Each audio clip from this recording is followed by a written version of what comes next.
Okay, so the recording's on. Linda, if you want to go ahead and just begin and, So you know, are you going to read the questions? Maybe that would well, help. No? we can do both ways. Yeah, you want me to do that? Sure.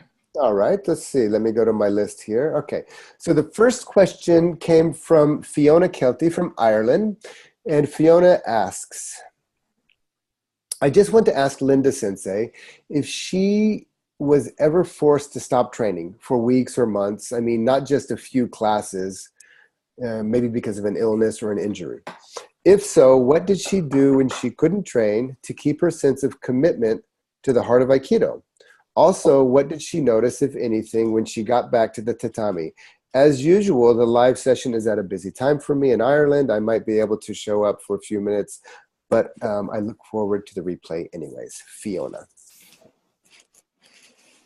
Okay, so the question about getting off the mat and how to keep your commitment or keep your connection with Aikido when you're off the mat. And she asked if I'd ever been forced to stop training.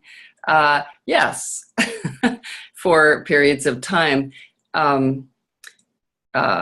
instance, I broke my shoulder when I was in Japan, and I had to stop training for a couple of months while the bone healed. And so what I did during that time, it wasn't so much like what did I do to try to keep my commitment. I already felt committed, and then this was like oh no, I have to stop training. It was clear I had to stop training. It was not a question. So I watched classes. I mean, it's a simple answer, but I watched classes.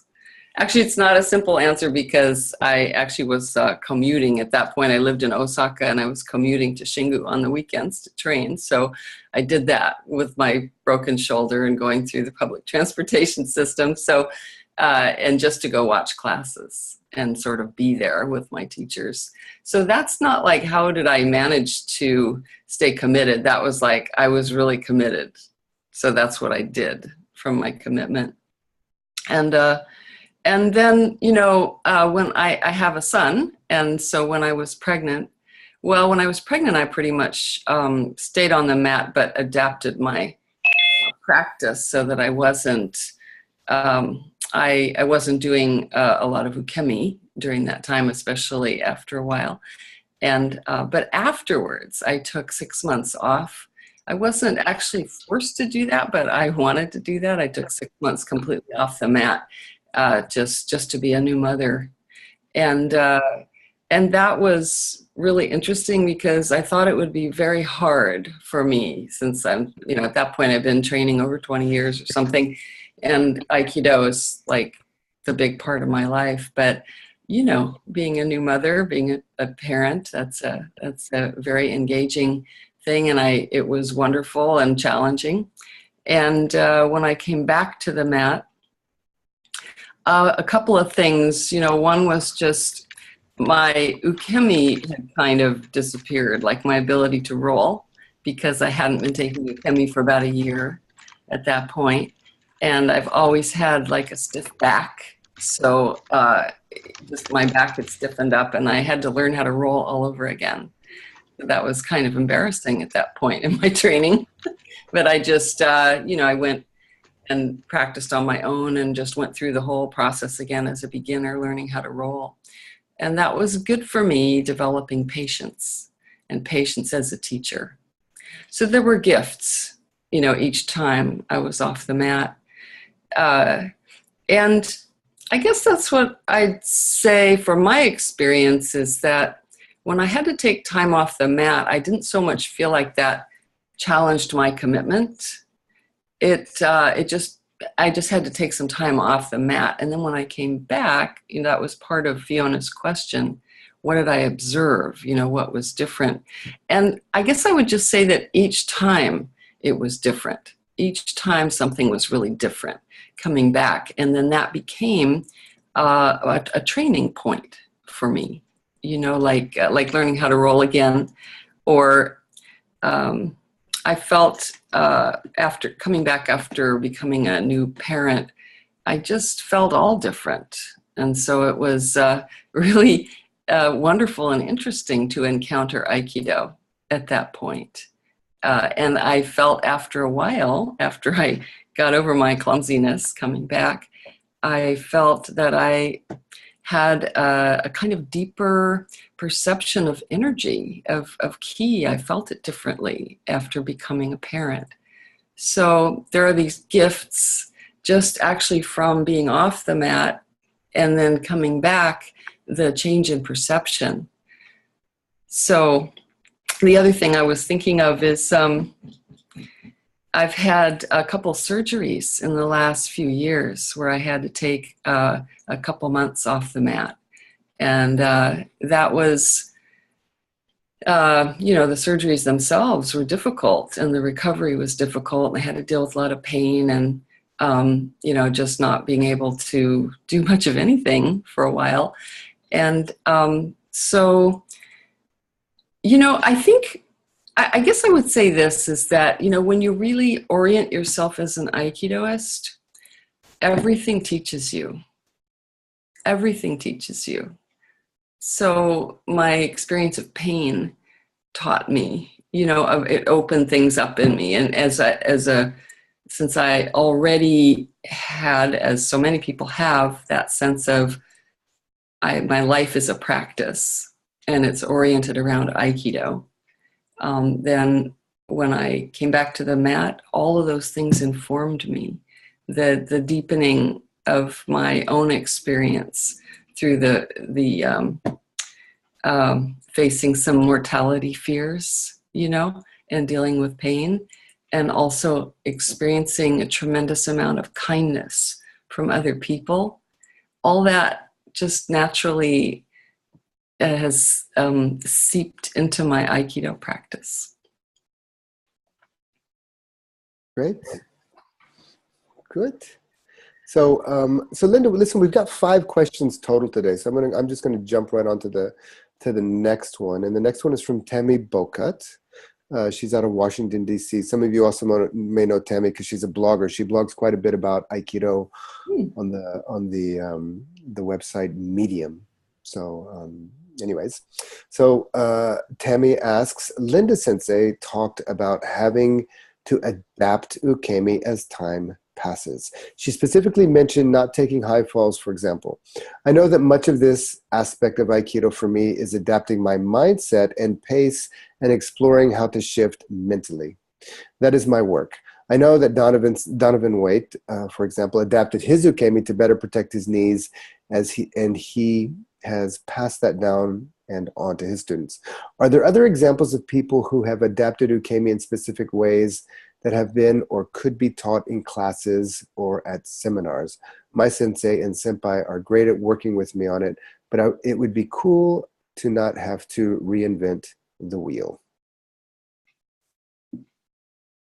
Well, I remember when Donovan Waite had developed this kind of innovative innovations in Aikido that he had developed through his own experience, and he put out a couple of DVDs, or at that time it was videotapes, right?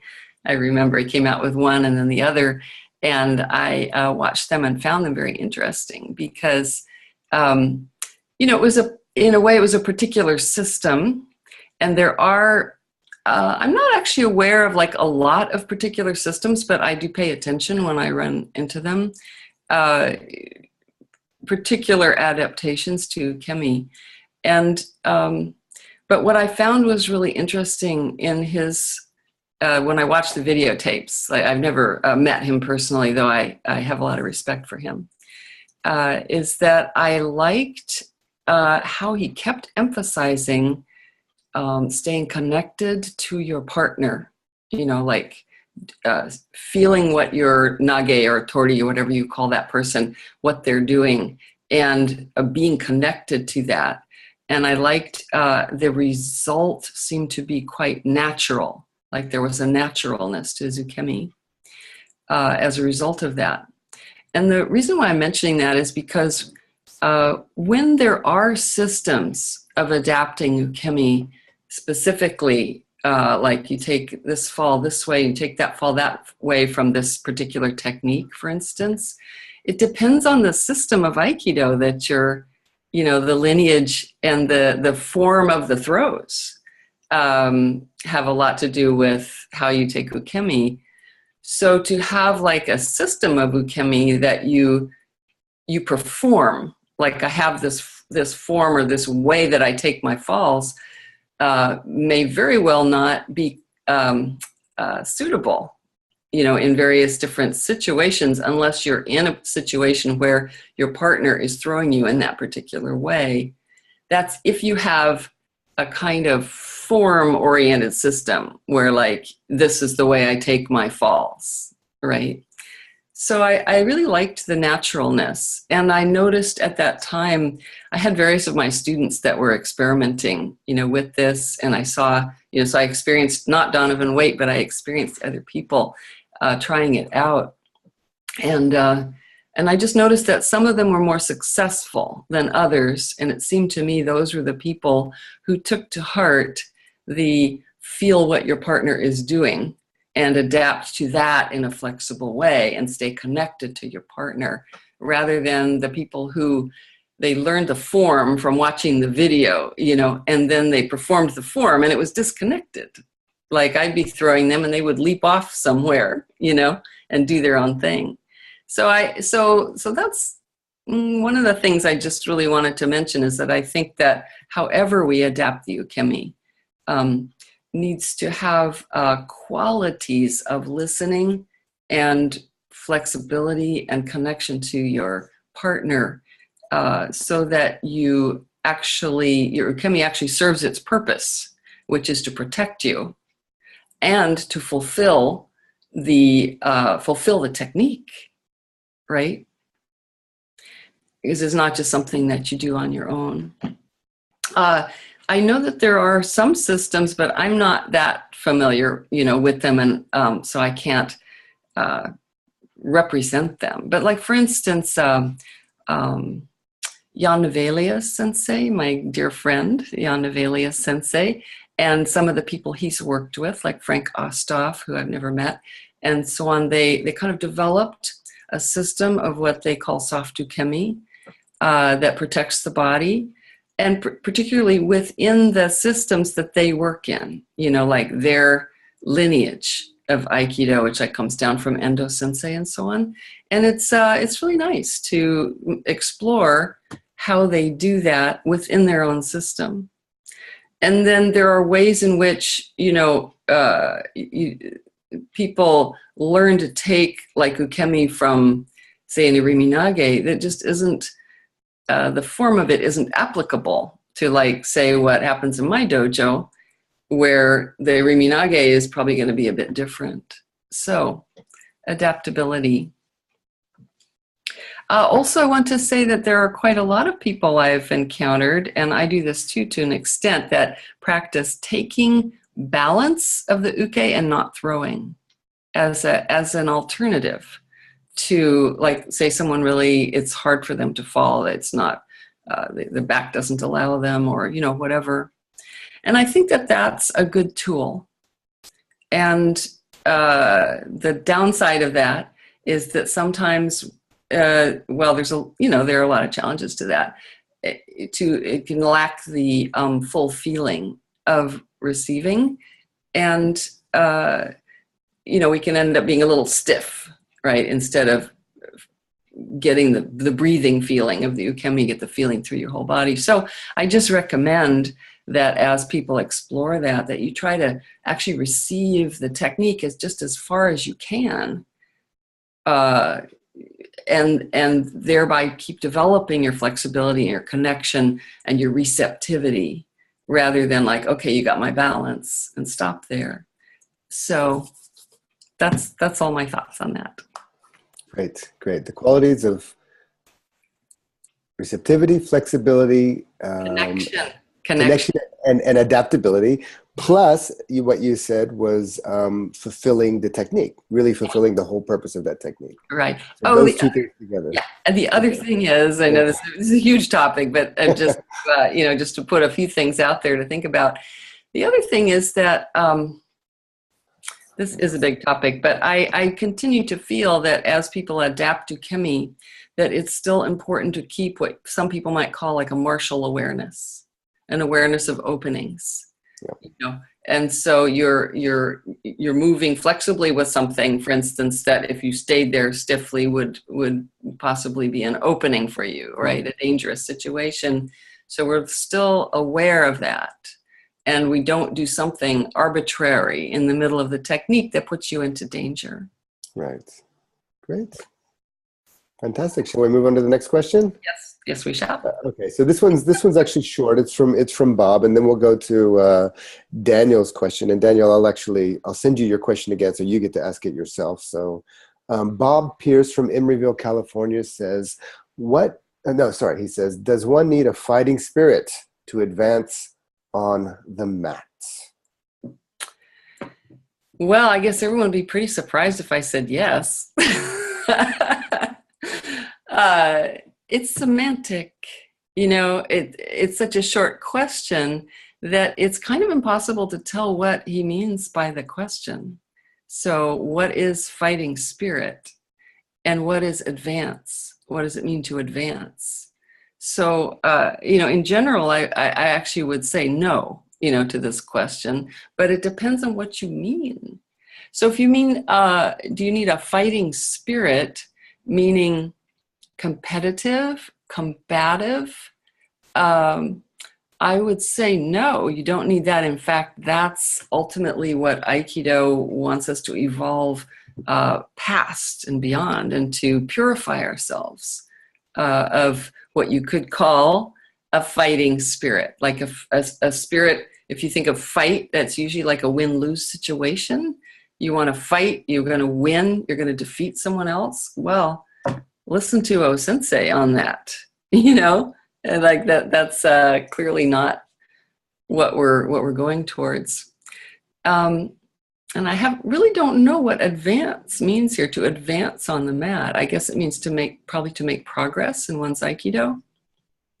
No, I would just, in this short, response, I would say no. Actually, fighting spirit is something that we need to reflect on, and to find something else in Aikido that propels us in situations.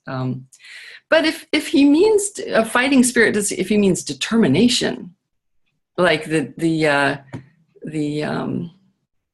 resolve to survive, and to keep going, well, yes, we need that energy. We need that. We can't just. I'm thinking in Japanese here. You can't just let yourself be defeated by things. In Japanese they say "makenai yoni." Don't be defeated. Don't be defeated by the difficulty. Don't be. It's not like don't be defeated by your partner, but don't be defeated by adversity. Don't be defeated by your own discouragement. So that makenai yoni spirit, I think, is very important. The perseverance. And I'll just pass along something that Ano Sensei said to me long ago. He said, the first thing you need in Aikido, you need to not be defeated. You need to not be defeated. And then you need to develop the ability to not defeat others. You're not defeated yourself, and then it's about something bigger than that. It's about not defeating others, not winning over others. Beautiful. Great. So Linda, I'm going to Daniel. The next question is from Daniel Palacios. He's actually on the call. Daniel is up in Oregon. Daniel, I opened up your mic. Thanks, Miles. Yeah.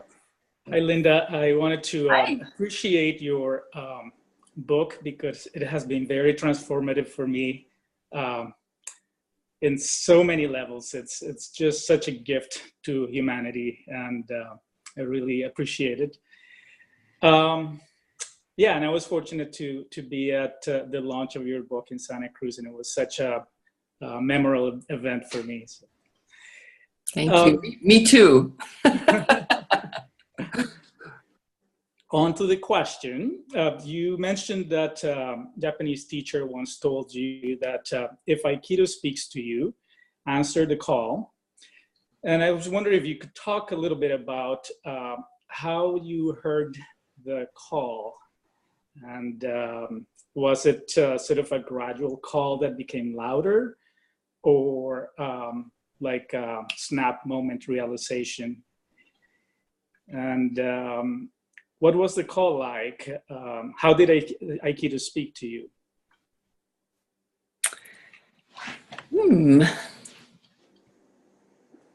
Well, I want to clarify, excuse me, too, that the call that I'm mentioning, referring to, is a call to Aikido, to the path of Aikido. It's not like, and I don't think you meant it this way, but it's not like a call to teach Aikido, like to become an Aikido teacher. Right. That's actually, I didn't have a call there. It just happened.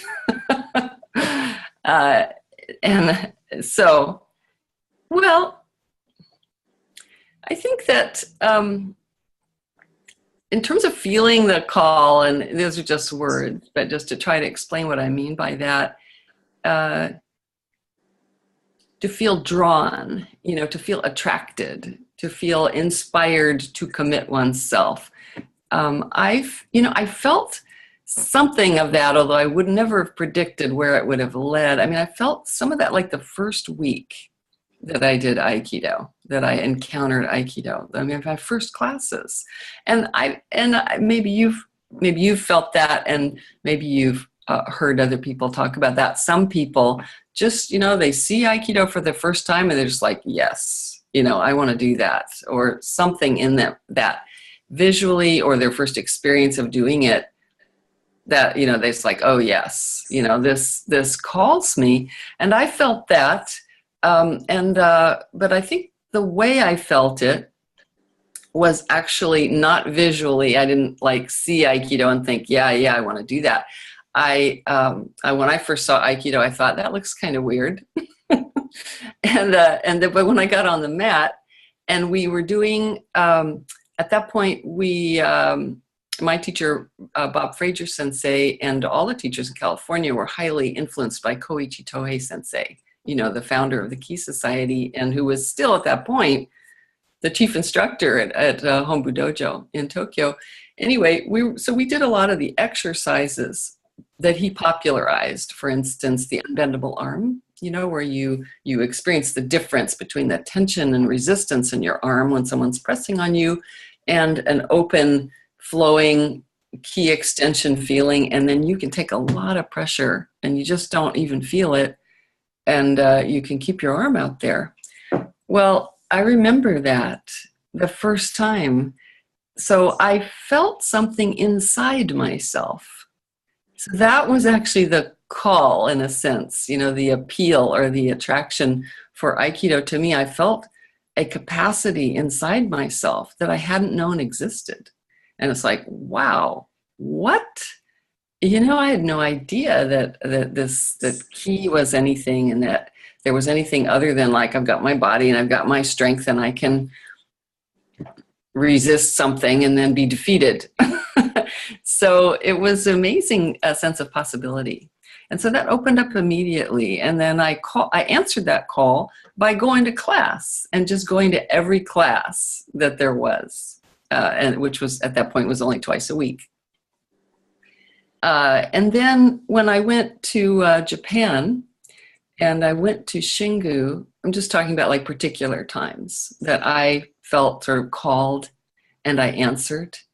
When I went to Shingu and I met Hikitsuchi Sensei, the chief instructor at the time, and an Ano Sensei and the other teachers there, I just felt a kind of energy. I felt something different, and something, again, opening up in myself. And when I felt that, I was kind of amazed, and I didn't know what it was. It was quite mysterious to me, and I thought, this is where I should be. So I kind of followed that call. And then, as I mentioned before, the result of that, and particularly studying under Hikitsuchi Sensei, who was so into mission. You know, this is Aikido's mission and should be your mission. And I caught that sense of commitment and mission from him. So I followed that, and that led me to kind of like a life of Aikido. So I also want to mention one other thing, and that is, you know, so the writing of the book, that was like a huge thing to take on. I worked on it for 14 years, you know, and just kept plugging away and kept going. But how it started is that first year when I brought Ano Sensei over for the first time in 1999, I was I was doing everything I could, and it was an amazing experience, you know, and I was facilitating classes and bringing people together and translating, taking care of him, etc. I was so happy about the whole thing, and it had this energy to it, like, oh, you know, something opening up. And then I asked myself one day by myself in the car, I said, what else should I do? Is there something else I should be doing? And I just put the question out and to see if there was any answer. And the answer came, write a book about this. And it was like hearing a voice. So this is very unusual for me. So sometimes you actually hear a call, like, do this. But my response to that, and I also, because I was unfamiliar with this process, I said no. I said, I'm not an author. I don't have time. I don't want to, you know, no, I don't want to do this. And so I asked the question, I got the answer, and I said no. And so the thing is, it kept coming. You know, I kept hearing that, in however you want to think of that. It was sort of like hearing a voice or having a deep feeling. I kept feeling it. And so I kept saying no. This is all dialogue inside myself, but very distinct. And finally, because it kept coming, I said yes. And so I just wanted to offer that. I don't know if that's useful to anybody, but, you know, I don't just follow every impulse. But if something keeps coming, then I really pay attention. And I think, should I say yes to this? And then usually I do, if it's that persistent. Wonderful, thank you. Hey, Daniel, thank you very much for the question. Oh, these are such big questions and good ones. Okay, so we have one final question, Linda. It's from Lee Shikandans. She's one of the co-dojo chos at Two Rivers Aikido in Kalispell, Montana. And it's a great question. It's so she asks, often in dojos and seminars, I see many adult Aikidoka that are clearly dedicated and committed practitioners of the art. What I often do not see are younger adults that have been inspired by the teachings of O-sensei. I am curious about this and would love to hear your thoughts on what you feel inspires young adults to answer the call of Aikido and to see the relevancy of the art in their lives. Many thanks for your thoughtful and sincere teachings, Leah. Yeah, this is, I think, a very important question and a difficult one. I don't think it's not a snap answer, but so first of all, I think it's something that I think everyone should be thinking about. I really think that's a super important question because if we love Aikido and we feel it is really useful and beneficial and a contribution to the world, we want it to keep going. And right now, at least in the areas I'm most familiar with, like around where I am, and in many of the areas where I travel, that the young adult segment of the population is like the least represented in dojos in general. And I'm so happy to hear of exceptions because we actually need to learn from those places, you know, like see what's going on there and how it's being more successful. But if we don't So I see a lot of, there's often a lot of children practicing Aikido, but the young adult part where it's not their parents taking them to the dojo, it's them making their own commitment to train. There's less of that happening than one would like. So, when I started Aikido, which was so many years ago now, it was a young person's art. There was kind of no question about that. I was 18 and most of the people were like very young, college students kind of thing. And I remember Glenn Kimoto Sensei, who maybe some of you know, who's the other senior instructor at my dojo and has kept at it all these years. He was the older person and he was 31. So it was, so I think of that because it provided an environment that made it extremely easy and appealing for young people to join. There just sort of wasn't any issue about it. This is something young people do. And then a lot of the dojos that I experience now, including my own and many others, there are many people who have continued since the time they were young people like me. And so we have a population and a higher median age. And so then, and then other people, older people who have gone, oh, Aikido is non-competitive, it's adaptable, it's open to me, so older people, thank goodness, feel able to join in Aikido. And Aikido should be open and available to all different age levels. But with a higher median age level, then I think when younger people see Aikido and they see older people doing it, it just maybe viscerally underneath it all, they don't see it as something that they would do. Maybe they see it as something their parents are doing or grandparents, So I think that how to make Aikido more open and let's say more attractive to young people is a big question. I'll just offer a couple of thoughts that I've had.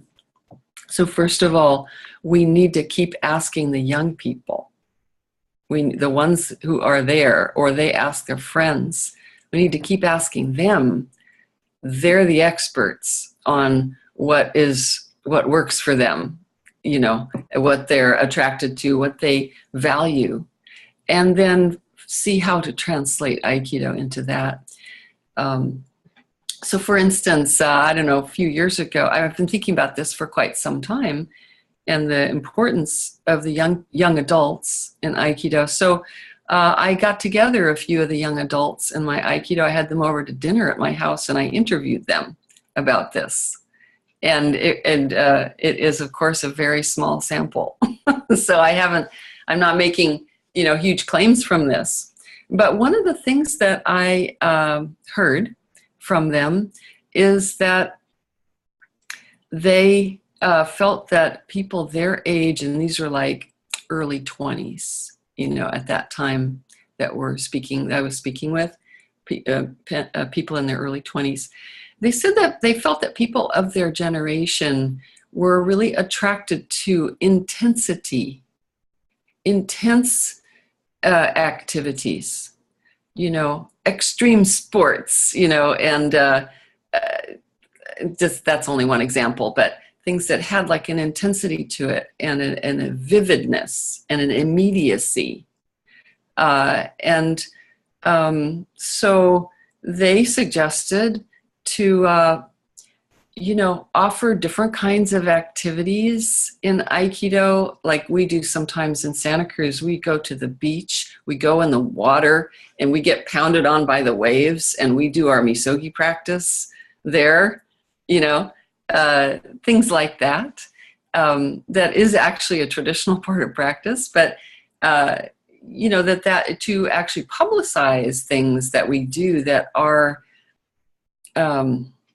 intense like that might actually really speak to some of the desires of the young people.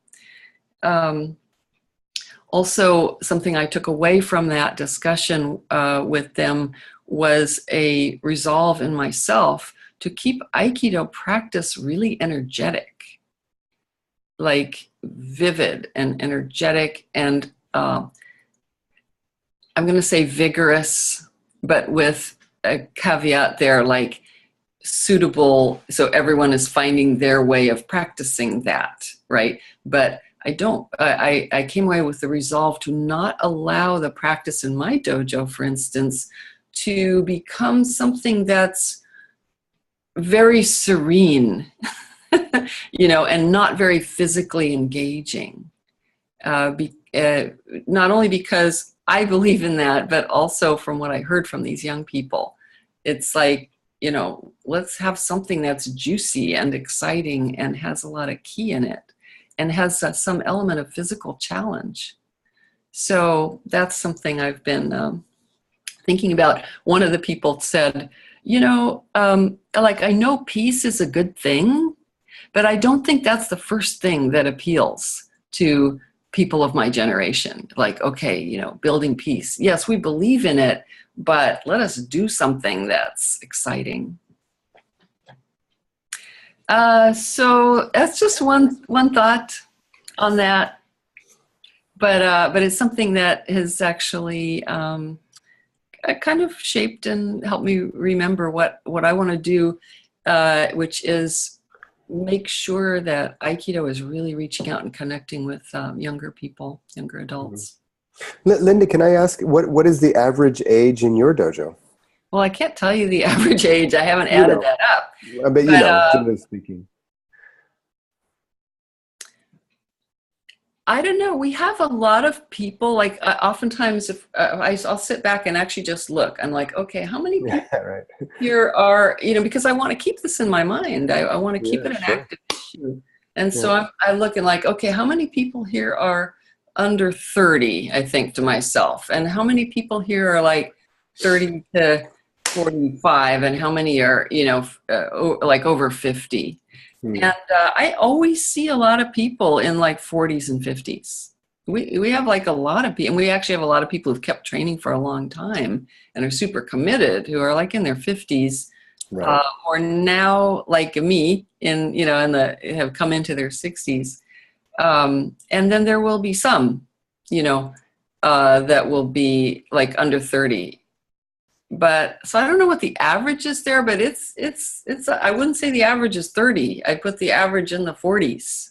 But you have a younger generation, 20-something people in their 20s as well. Yes, we do, and we have currently we have a great number of like older teens who have graduated from or decided to add to their training in the teen class, but they've also decided to join the adult classes. So we have some really good young energy, but it's still, they're high schoolers. Yep. And then we have some, and when someone comes in the dojo, a new student who is in their 20s, I make a real point to connect with them. Like, I don't just think, oh yeah, good. I make a point of connecting with them and giving them a lot of affirmation.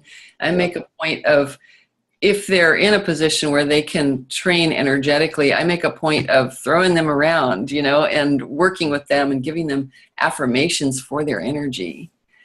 Just in case they felt they were coming into a place where, a bunch of older people who have to go slower or something. I want to be sure that, and not to assume that's what their issue is, but I work on that theory.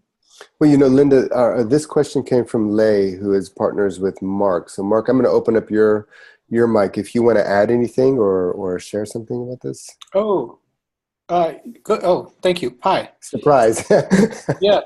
No, I'm glad to bring in the other dimension. Something that Lee and I talk about all the time. We're a small school. I think we do fairly well for our, per capita population, all that kind of stuff. And many of the things that you were saying, Linda, I'm nodding my head because, yeah, we do that too. We do that too. And so that's encouraging. This balance of serenity and peace and yeah, how do you work with that? Because our heart is, I'm my mid-50s. Last time I dove over 8 people, I broke loose a kidney stone. So I'm done. No. I'm done with that. Yeah. Yeah. Right. I mean, that's what it took for me to back off. But regardless, we have that dynamic. How just your insight experience on this old.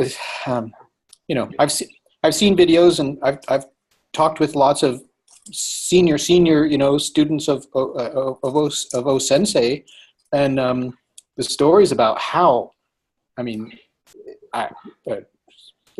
personal comment, that wasn't Aikido. I mean, yes, it's Aikido, but it was so big and very, very martial. Are you talking about the sort of physical rigor of practice? Yes, and getting thrown into stacks of chairs because you're not taking your ukemi. That's your responsibility. That kind of thing. Yeah. I'm not saying it varies, right? But that kind of mind, that kind of heart, and then we all have some of that in us. That's what we're training out of us, hopefully.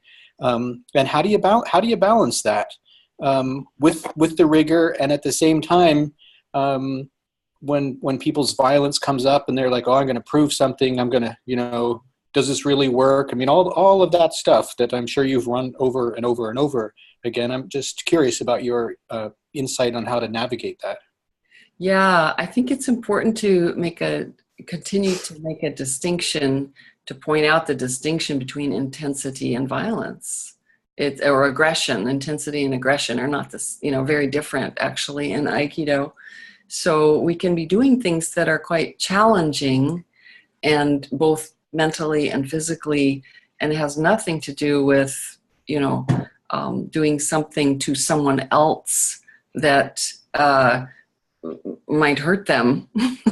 So the safety in practice is absolute responsibility. As the people in charge of dojos, we need to make sure that people aren't getting off track and thinking we need to do something dangerous or something that might be, sort of hazing somebody else. And I've heard those stories and maybe experienced a little bit of that myself, but much more than that, let's say as when I was a young person and I was training in Japan, much more than the sort of hazing kind of things, I just experienced the intensity. So for instance, in Japan, I do this with people in my dojo sometimes, but not as much as we did back then, is to take ukemi. To take ukemi, you're not being slammed, but just to continue to take ukemi past your level of fatigue, so that you're drawing on your resources that sometimes you didn't know you had, where you can get off the mat one more time and 10 more times and take the fall and get up. For me in Japan, for instance, that was really formative for me. That was was super intense for me every time and difficult, but it was a way of prevailing, of self-victory, being challenged and then having self-victory and developing some strength in myself. I think that kind of thing can be, just as an example, that can be very useful in a dojo and can, as long as you're not, or the person who's throwing is not coming from an ego place, is not slamming somebody around, is just providing a way for them to practice this strength in themselves, then I think that can be a really good practice. And also, just to point out that is something that you can provide as a teacher without having to do something that's not suitable for you at this point in your life, or in your health. Right.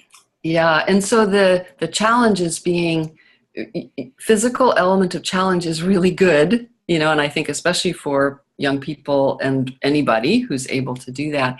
And also the kind of mental focus and challenge, you know, even sometimes just having a period of meditation that is, or breathing that is very focused and really challenges people to stay present and to not just, you know, like, hey, you know, when's this going to be over? And, you know, let me chat my way through class, you know, to have an element of austerity and focus in training. That also can be an intensity that isn't about, you know, hurting your own body or somebody else's. There's some thoughts. Yeah. Thank you. You're welcome. It's such a good, it's a really important area that we all think about, those of us who love Aikido and want it to keep going.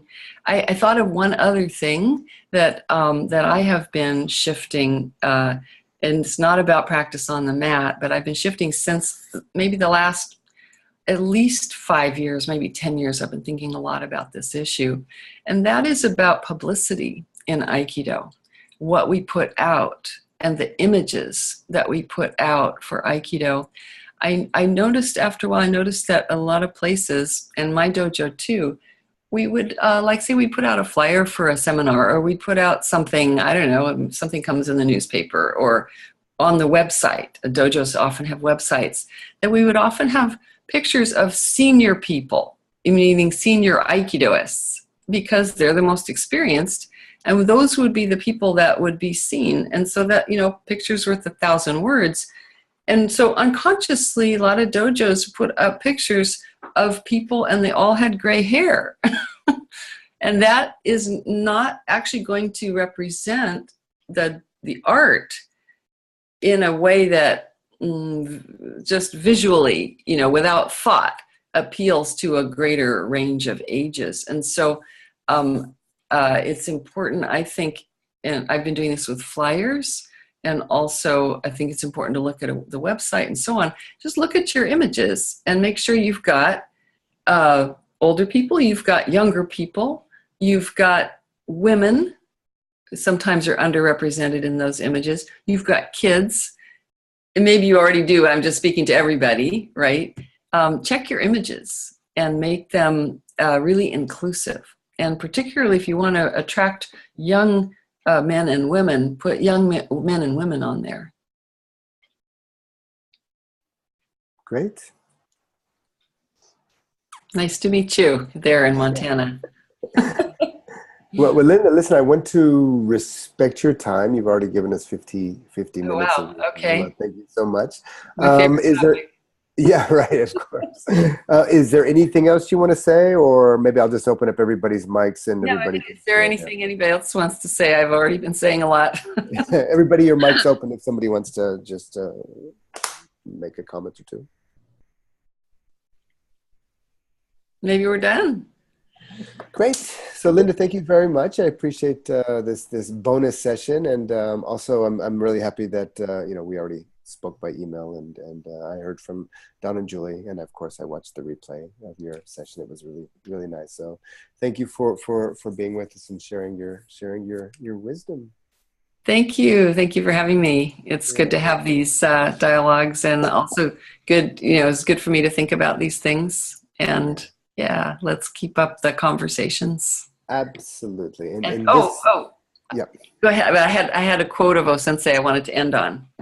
Beautiful. Why don't you? So let me just. All I'm going to say is that I'm going to edit this, and I should have it posted on the member site and even on the Facebook page within a few hours. So that's all I wanted to say. Okay. So would you like to close us off, Linda?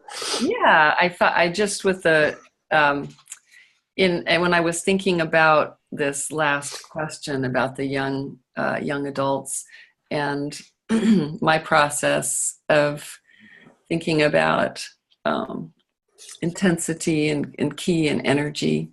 I really like this quote of Sensei, and I also thought it kind of spoke a little bit to that aspect, and so I put it on our website. And so I just offer it to you. I'm going to read it here. In any endeavor, it is essential to activate your inner spirit. The world is undergoing drastic change. In order to meet those challenges, I practice Aikido. And that's a sensei.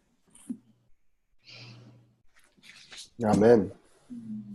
So that's a good one to pair with, you know, the building the world family and the love and protection for all, and the, you know, the spirit of peace and nonviolence. That is Aikido, and it's meeting the challenges, right, through our practice. Beautiful. Linda Sensei, thank you so very much. Okay. I want to thank Carl and Daniel and Mark and Martine and Roald. I think Julie, and I think Don was on there earlier, for joining the call. And we're looking forward to seeing you all again soon. And until next time. Okay. Go at the leading edge. Thank you, Sensei. Thank you, Sensei. Okay, bye.